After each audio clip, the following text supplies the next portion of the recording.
Hello and welcome back to another episode of the BARROW Podcast. Today we're going to be taking a look at The Body Keeps the Score, Mind, Brain and Body in the Transformation of Trauma by Bessel van der Kolk, K-O-L-K. This is like people will probably know the name of this. It's a best-selling trauma book. And yeah, I thought we would probably sort of change direction a little bit for right now and look at childhood development and trauma to some extent. And I thought this was a good book to reference. Yes. Oh dear. Oh boy. What's wrong? What's wrong? I'm defeated. You're defeated already? I'm so defeated. Really? Why? What's wrong? Well, it's so prescriptive and so indicative of what has occurred. Well, look, let me just say, we are only going to be looking at part 3 of this book, which is divided. Part 3 is called The Minds of Children, and it's divided into about 4 chapters. One on attachment and attunement, another chapter on relationships, the cost of abuse and neglect, one chapter on love, what's love got to do with it, and another chapter on developmental trauma. Today we're going to be looking at the first chapter of part 3, which is attachment and attunement. And, you know, to give you a sense of the book, New York Times bestseller, the effects of trauma can be devastating for sufferers, their families and future generations. Here, one of the world's experts on traumatic stress offers a bold new paradigm for treatment, moving away from standard talking and drug therapies and towards an alternative approach that heals mind, brain and body. Our interest in the book has sort of mostly been like piecing together our respective childhoods and then our later manifestations of behavior and going, the line I think for us has always been like, nothing big happened, nothing big T trauma did not occur. So we were not whipped and belted and in your case, yeah. Yes, and I think I might have mentioned that before. When there is a discussion about trauma, you think of those big types, big moments. Types of abuse, yeah. Yeah. Fact of the matter, though, there were many seeds of trauma in the relationships between the people in our family. Yep. And they were not attuned to the consequences of their behaviours. And there was a narrative that really gave license to you could just do what you like because it was in-house, and of course you know that there's ongoing love and ongoing support. But the extremes of those behaviours were never acknowledged. No, and Yeah, and the flaws of each of the individuals were never really acknowledged in a meaningful way in terms of having a consequence. Yeah, of course. And that was sort of like when we started putting this book together, I was always sort of saying to you that, like it's not about like inventing trauma. It's not about sort of going back and sort of coming up with things that didn't occur. It's more just like, hey, that how we lived and our relationships with one another, they've had an effect. I mean, Yeah. I've talked about it on a previous episode, but I was diagnosed with PTSD, right? So I was diagnosed with what's called complex PTSD, which is, and I've used this example before. There is the PTSD that you get from a big trauma, so a car accident, or you were deployed in a war zone. Yeah. That gives you a post-traumatic stress disorder. But then there's the complex PTSD, which is ascribed to ongoing stress. So living with an alcoholic parent, for example. Now that alcoholic parent doesn't have to abuse you in a in a stereotypical way. They don't have to hit you, but being on eggshells around them, wondering what's going to happen, worrying about their health, worrying about what might come out of their mouth, that form of lower level stress, but consistent over many, many years, accumulates into a form of trauma. And, you might have PTSD as a result of that. And, as we've unpacked things, I mean, your mother was really unfiltered, unchecked, and unwell, exactly. And so I've always said, that accumulative trauma that you get living with somebody who is mentally ill, and as we've gone back, we've uncovered the extent of mental illness in our family. Yeah. It's it's not at all surprising that we feel the way we feel and have turned out the way we've turned out. Absolutely. And created an atmosphere of the relationships that you had were a consequence. Living with her, always on eggshells. So I have this sort of almost mistrust of her, and then I have the unhealthy idolization of my father. Mm-hmm. So I can see where that comes from. Yeah, in your case, it's almost like a counterbalance. Like you made up for what you didn't have with your mother with this over, by emphasizing the meaning of what you did have with your father. Yes. And then, of course, later in life, and as we've been doing that, realising that he was equally as unwell.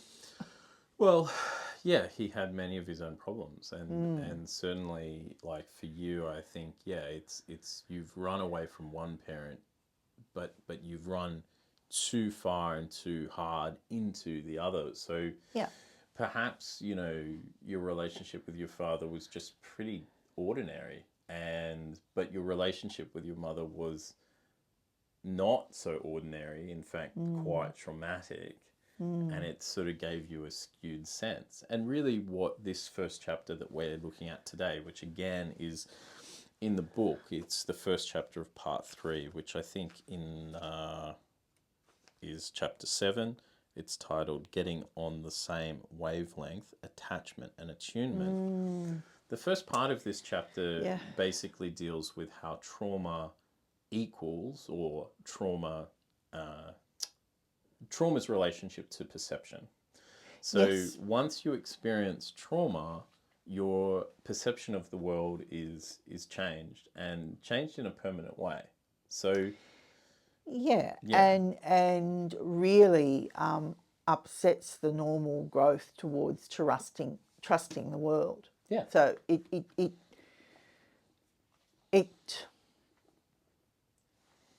just disturbs that whole notion of trust. Yeah, it sort of just has this ripple effect throughout your trust, as well as, so they use examples of, they have a control group of children who have, had no trauma in their life. They've had, limited sort of negative experiences, versus a group of children that they're treating who have had dramatic trauma. And the children are tasked with observing pictures, not unlike a Rorschach test, but actually specific images. Rorschach is open to interpretation, but these are images of a man working under a car. He's a mechanic. The children with no trauma in their life look at that image and they say, oh, that looks dangerous. But the story they come up with is the car gets fixed and they go to McDonald's in the car, Yes. or the car gets repaired and Yep. it's given as a birthday present to a relative. The kids who have had trauma, the car collapses on the mechanic and It's a violent reaction. it's violence, and they perceive this violence. They even perceive, I think there's a child in that image kicking the jack out from under the car and killing the man, and all this sort of thing. And you know, it reminded me of the violent imagery in my mind. And this is something that, you know, maybe we can touch on at another point. Perhaps now it's not the most appropriate, but I had a lot of violent imagery projected onto my father from me. Like I had visions of harming him and like trying to escape him. I had dreams and you know, that sort of imagery was always in my mind. But you know, that stuff aside, basically the point is that trauma of some kind, whatever it is, skews your perception of the world. Yes. There is often a loss of trust and a belief in positive outcomes, that bad can be overcome. You're sort of on alert or alarm, looking at the world like things are going to get me.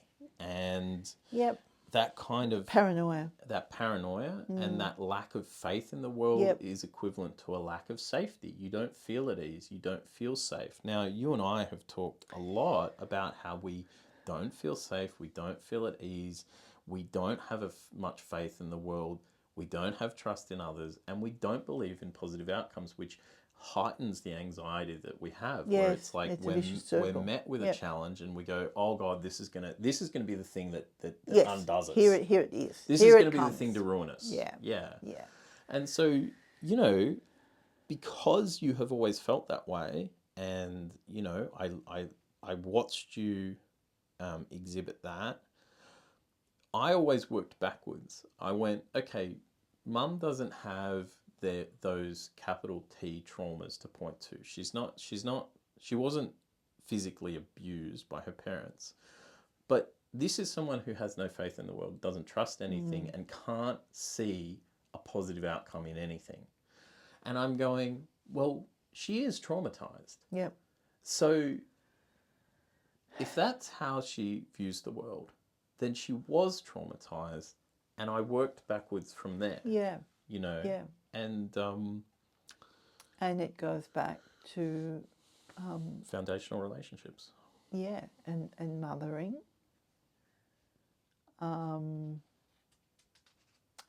Because my mother brought those aspects into my orbit. Yeah. Mistrust, to paranoia. Yeah. You know, at the root of that, she never really had wanted to be a mother. Yep.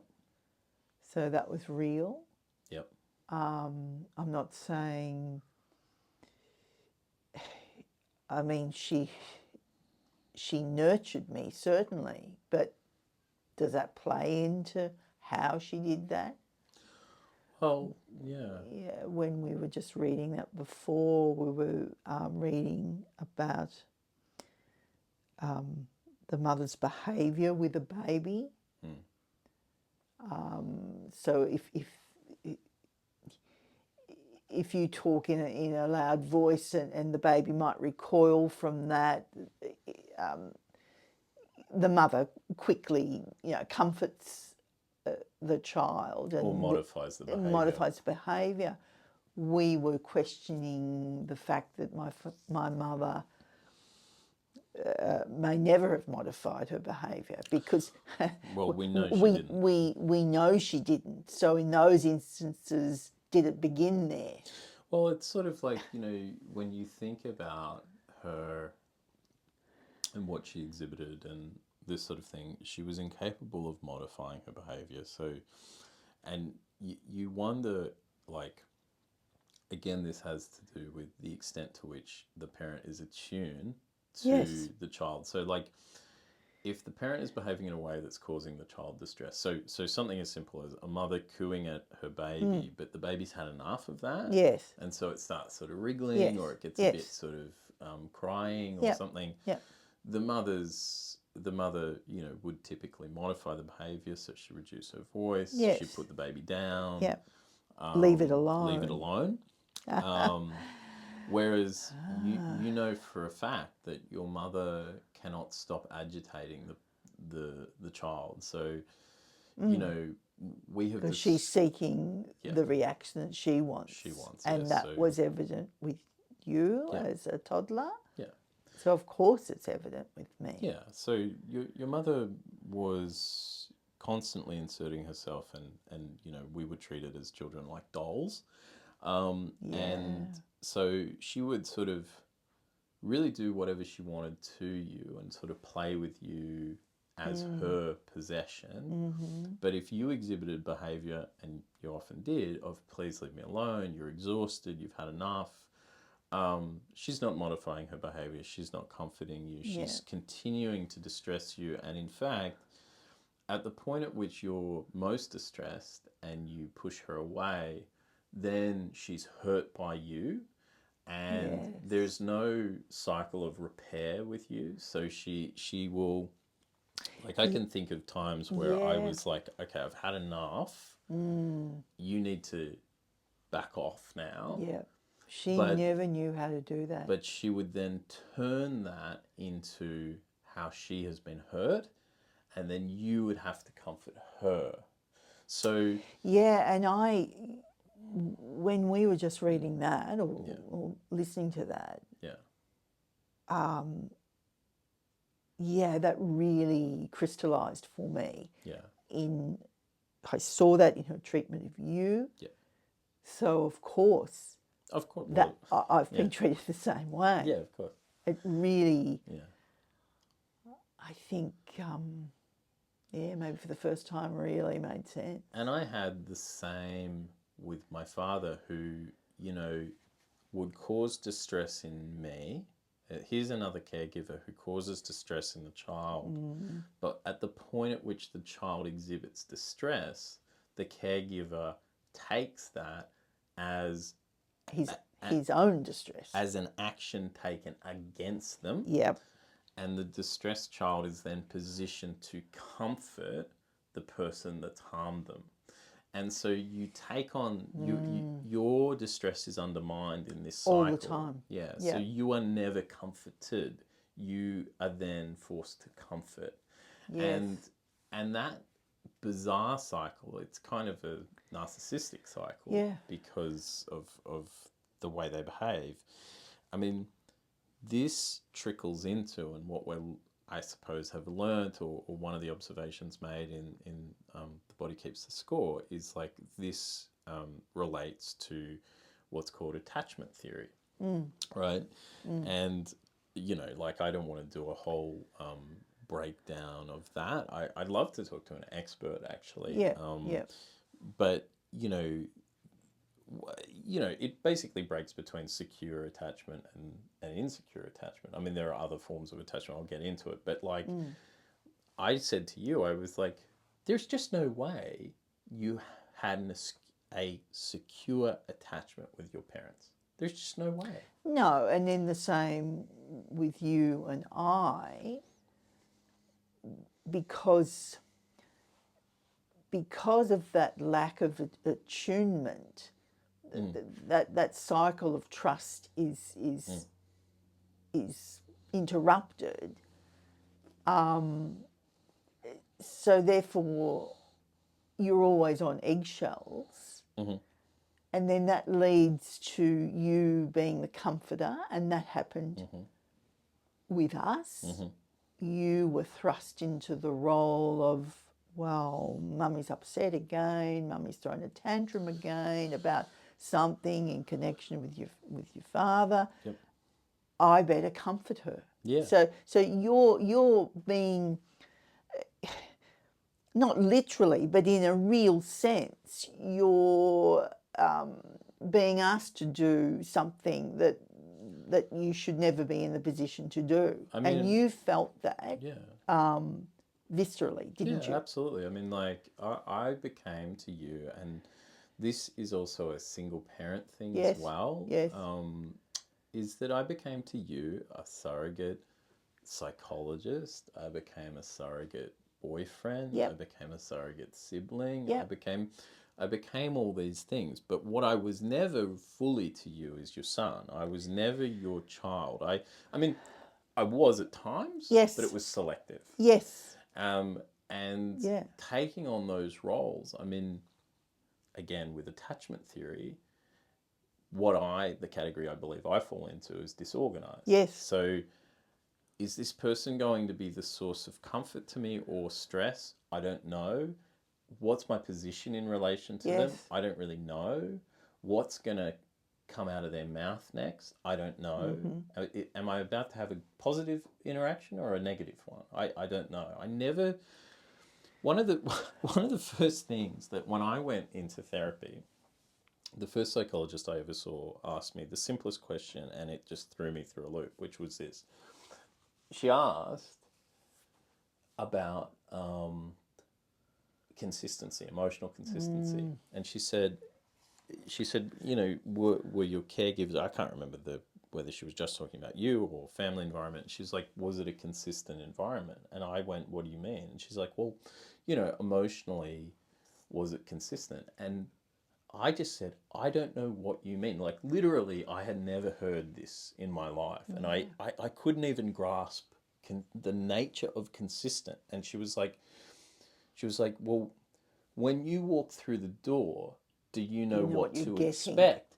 And I burst out laughing. I said, good God, no, what are you talking about? And she went, oh, okay, so it's not consistent. And I'm like, do you mean that in some households, people walk through the front door or the back door or whatever, they come home and they walk into the same atmosphere, like they know they're going to have a positive, happy, like they're going to be welcomed and stuff?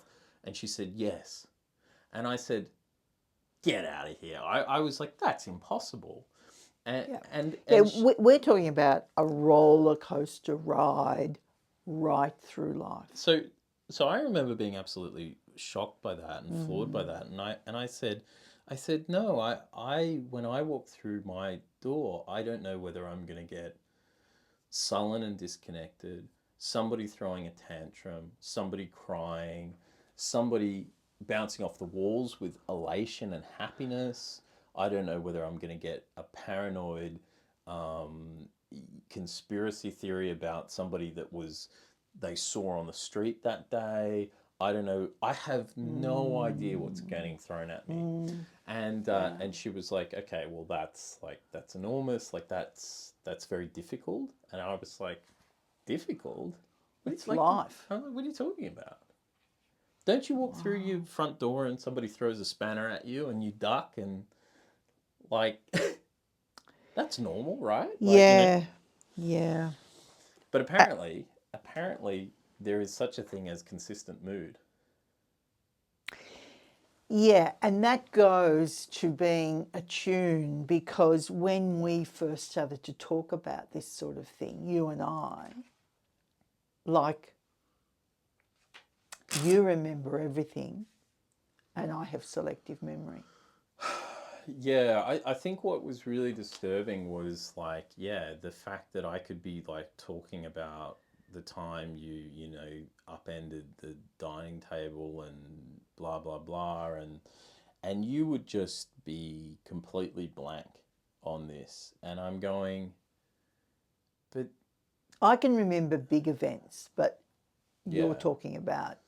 the chaos of the consistency of the inconsistency. Yeah, the chaos. I mean, it was so chaotic for us, and you know, I mean, like, I would have almost fear around dinner time and around afternoon, because it's like, I mean, with you, I mean, like, obviously we lived with your parents as well, so there was their set of moods and your mother's disgruntlement and her yo-yoing in is she happy or down or whatever. But it's sort of like, I mean, I never knew whether I was going to have like dinner that was like calm, or whether I would have to play psychiatrist at the dinner table, or Yeah. whether I was going to have to listen to an insane conspiracy, or whether and and how well you were going to handle the stress of cooking the meal. Was it going to be screaming at the oven and like burning things and ranting about that? Was it going to be none of that? You know, like I never knew how anything was going to go, ever. Yeah.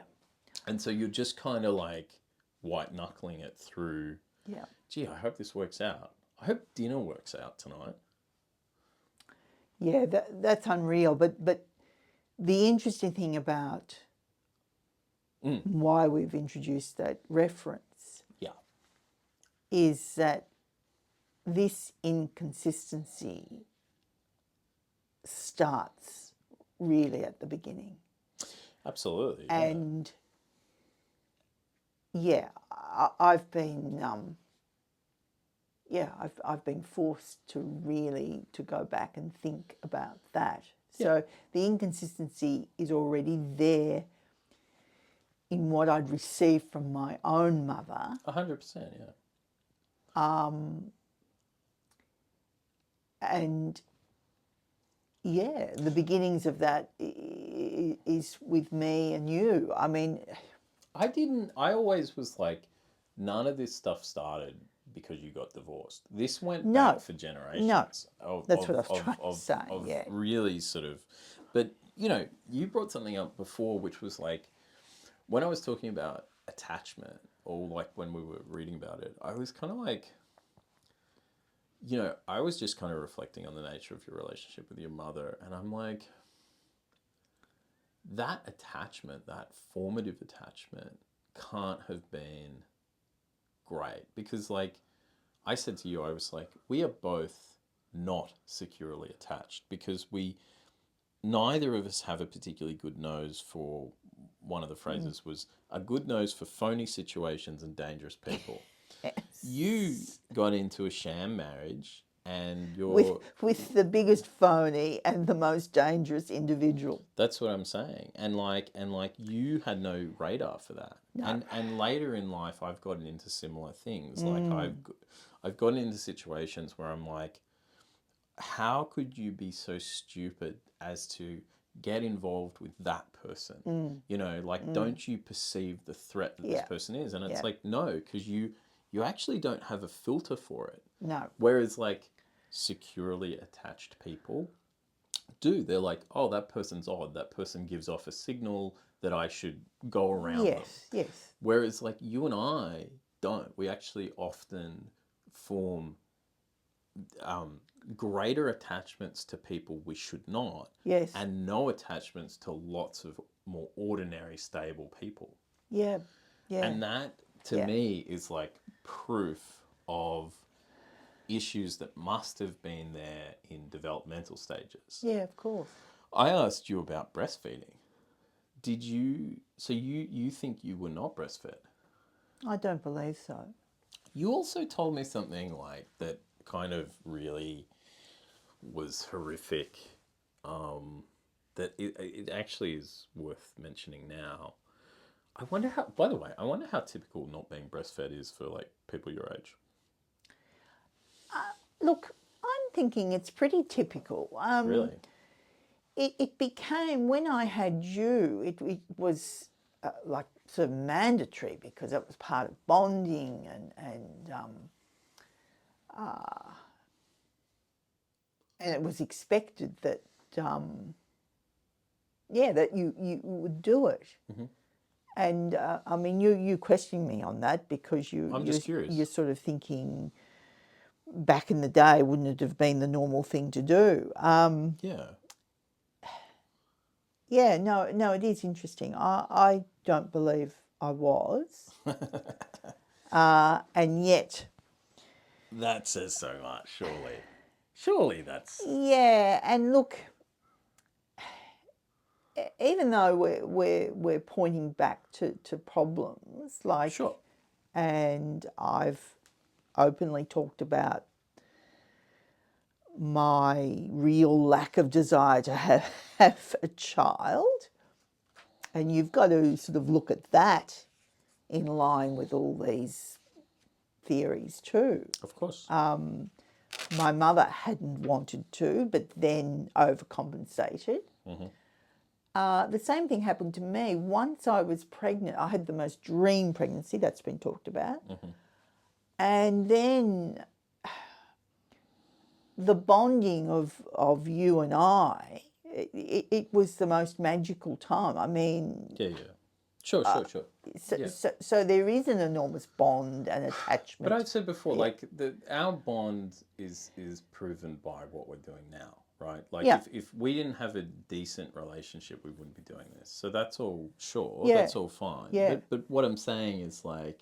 No, but you cannot discard all the other things that happen to us. I mean, you know, your mother was really cold, and like I can't see like you developing again like that notion of a secure attachment, like it just, and then you look at the way events played out, it's like, I mean it's evident that did not occur.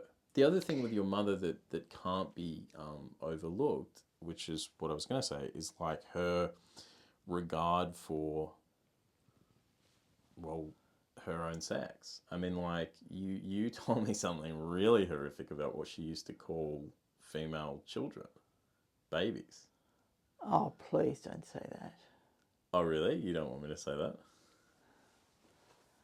Yeah, see, she was desperate for you to be a boy. She was so joyous that you were a boy and not one of those. Yeah.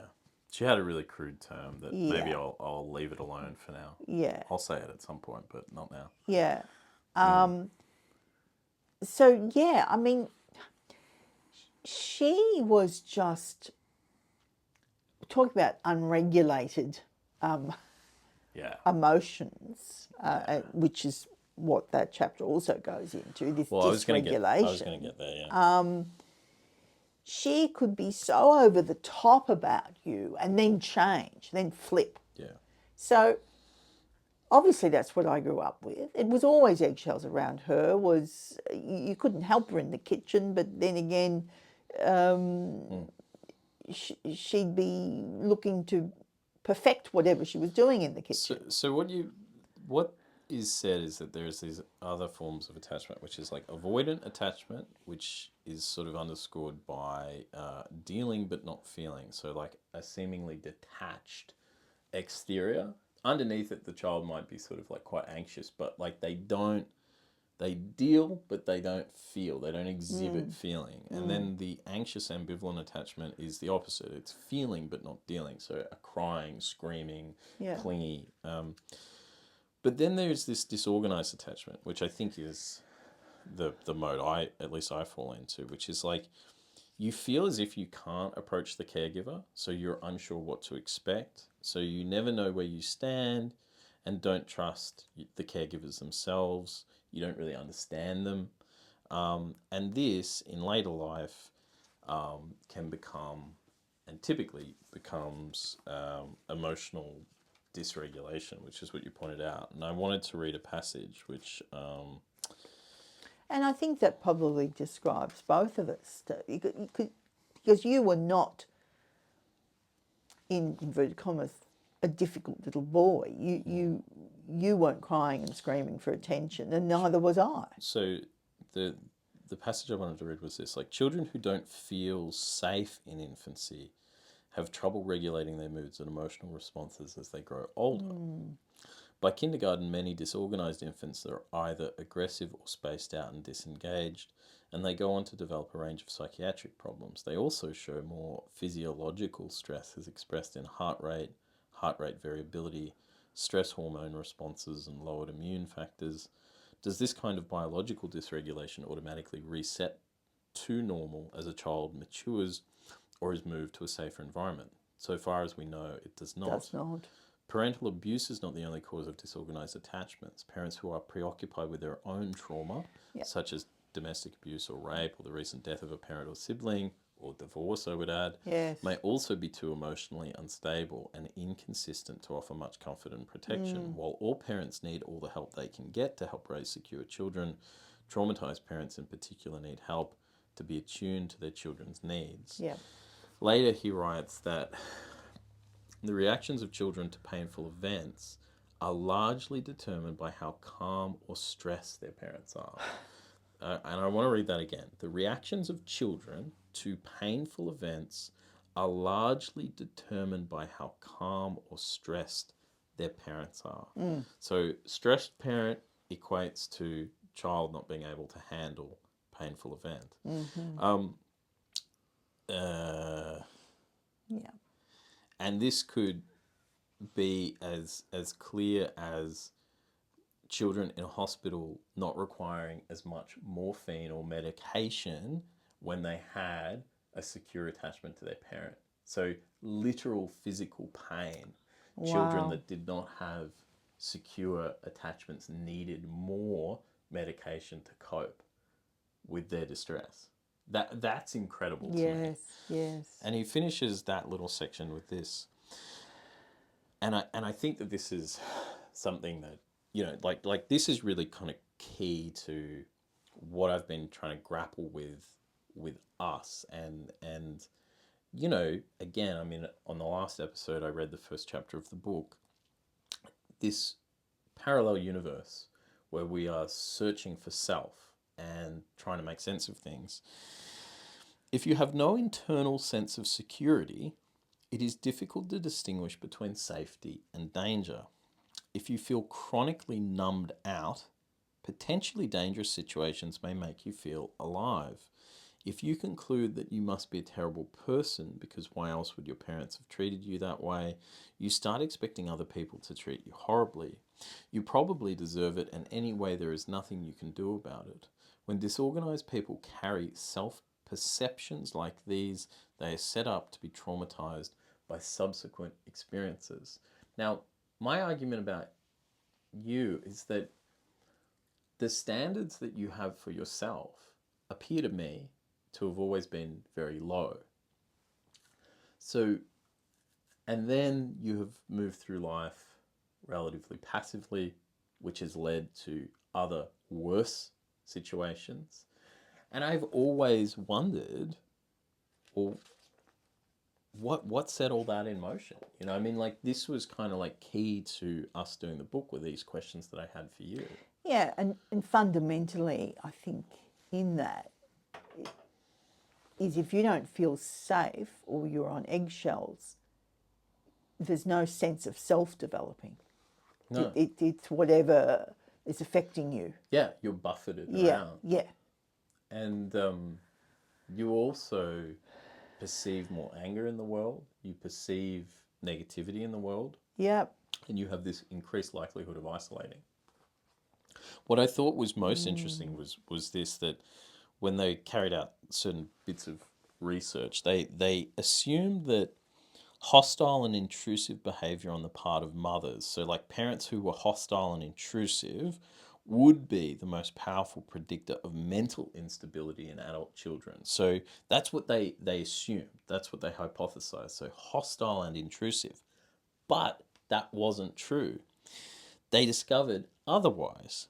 It was emotional withdrawal that had the most profound and long-lasting impact. Passivity. Emotional distance and role reversal, in which mothers expected the kids to look after them, were specifically linked, and this is something I find incredible, specifically linked to aggressive behavior against self and others. Wow. In young adults and adults. So emotional withdrawal had a more devastating effect than aggressive interference. Out and out aggression, yeah. Because boundaries. The aggressive interfering person, you know the boundary with them. It's tangible. But the emotionally withdrawn, the passive, is vague. Yeah, And I it's think inconsistent. and I think the child or the later the adult gets Internalizes lost that. in all that. Internalizes that. So yeah. it's they're condemned to sort of like an internalized confusion, Which is what I experience for sure. But I feel like you experience the same thing. Yeah, I think so. Yeah. Yeah. Yeah.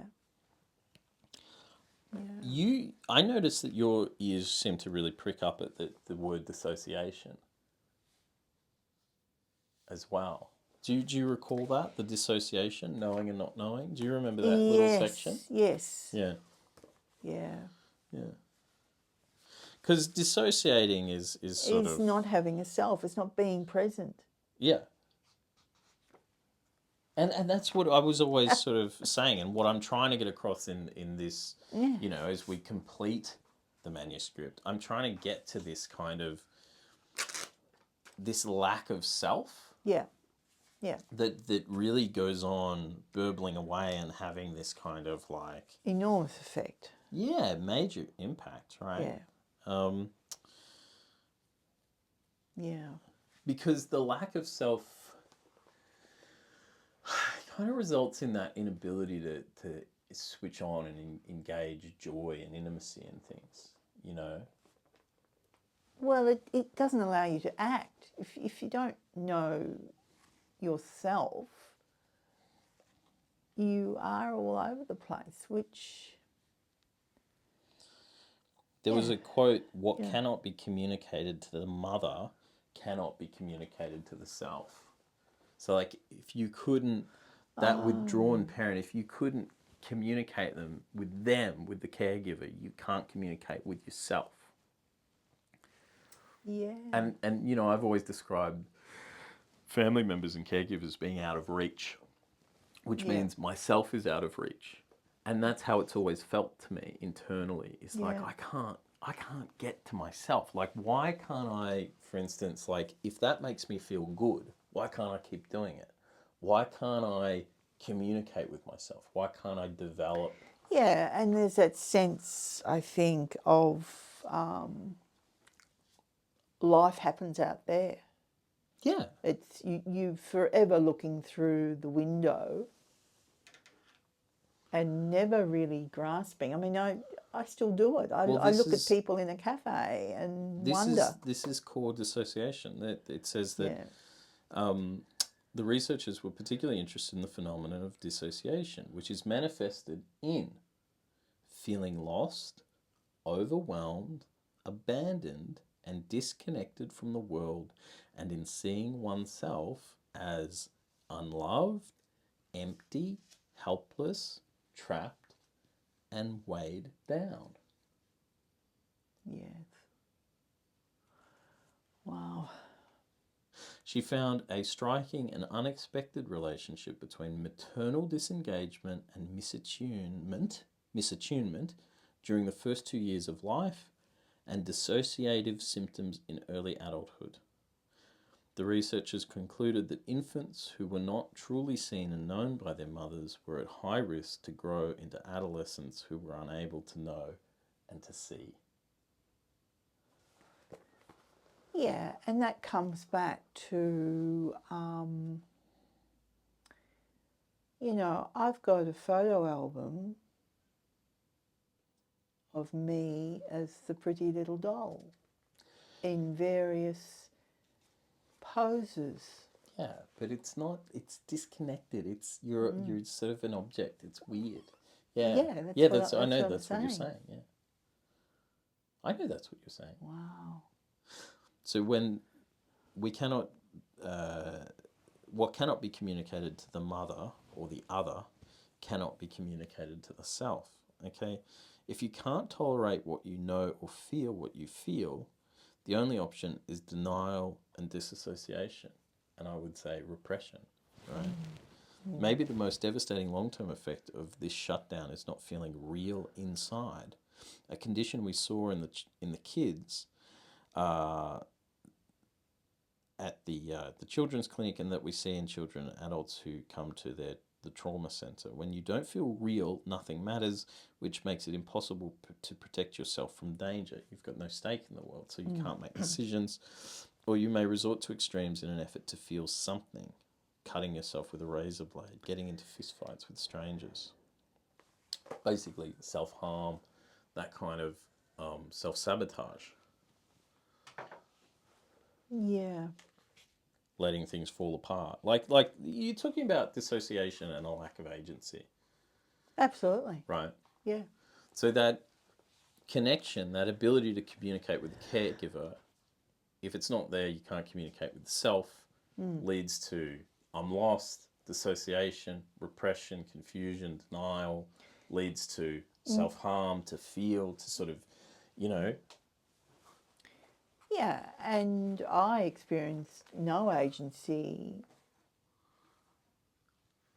in many ways. As a mother, I didn't claim where I was living. I didn't. Sure. Yeah. Well, yeah. I mean, like these are things that we've talked about off mic. Is that like, I guess the reason I wanted to look at The Body Keeps the Score was to look at these things a little bit more like from like a clinical psychoanalytic perspective, because it's like we've talked about the things that have occurred and in the earliest episodes we talked about your development, and it was sort of about like that stuff at the time, but like going back with a kind of psychoanalytic cap on, Yes. it's like, clearly there are these like missing pieces, or there's these misalignments that occur. Yeah. And that's kind of what it is as well. Yeah. Yeah.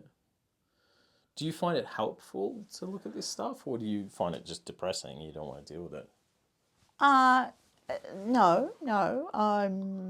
It gives me a sense of clarity, really. And it's not looking to attribute blame. No. I think we're always saying that in these episodes. But it's had real consequence. For sure. For your behaviour, for my behaviour, and how we are in the world.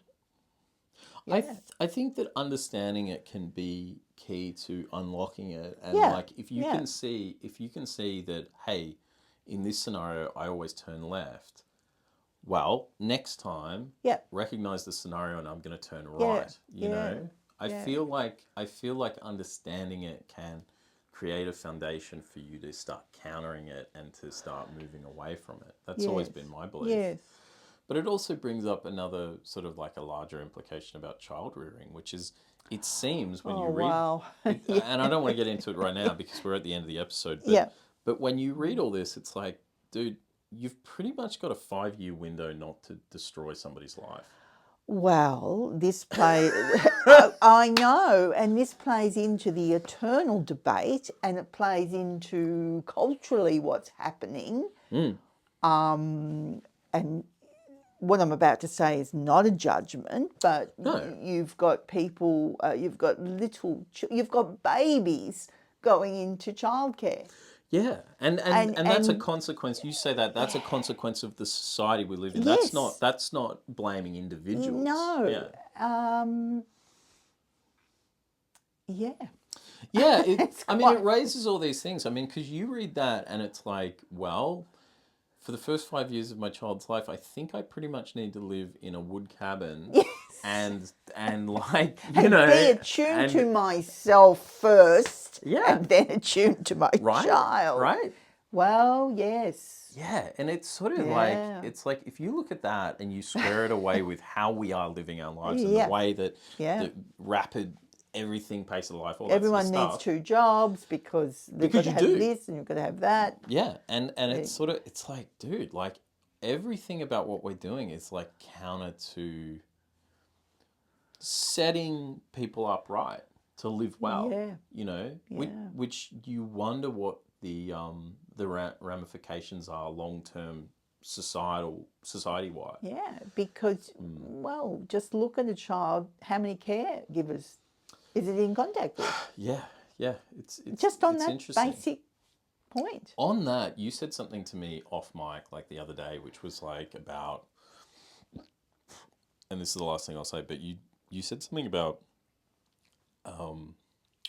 boys not really encountering male figures. Like, you were talking about like primary education is, it's predominantly female, and it's like, half of the classroom is male and the other half is female. Yeah. But like for those boys, it's actually foreseeable that they could go from like infancy through to secondary school without really encountering a male influence in a primary education I setting. don't know what the statistics are now, but, it was something that was always raised. Yeah. That, I'd never thought about that. And I just was like, holy crap. As well as what we're talking about of like, I mean, if you're going to raise a family, both parents need to work. You're going to have to employ childcare. You're going to have to do these things. That's how life is. And it's sort of like, wow, like how we live maybe doesn't square away with developmental stuff. So, I don't know. You know, again, it's not a judgment about anybody. It's just like, it's just a question to raise. All right, that was a little long today. Yeah. Yeah, you've had enough. You've had enough. I've had enough. Okay. Give us a follow on Spotify, Apple Podcasts, or wherever you're listening to this, and don't forget to rate and review. We would really appreciate it. We're going to stick with The Body Keeps the Score and do a few more chapters over the next few weeks, which is going to exhaust us both, but that's it. See you next week. Bye.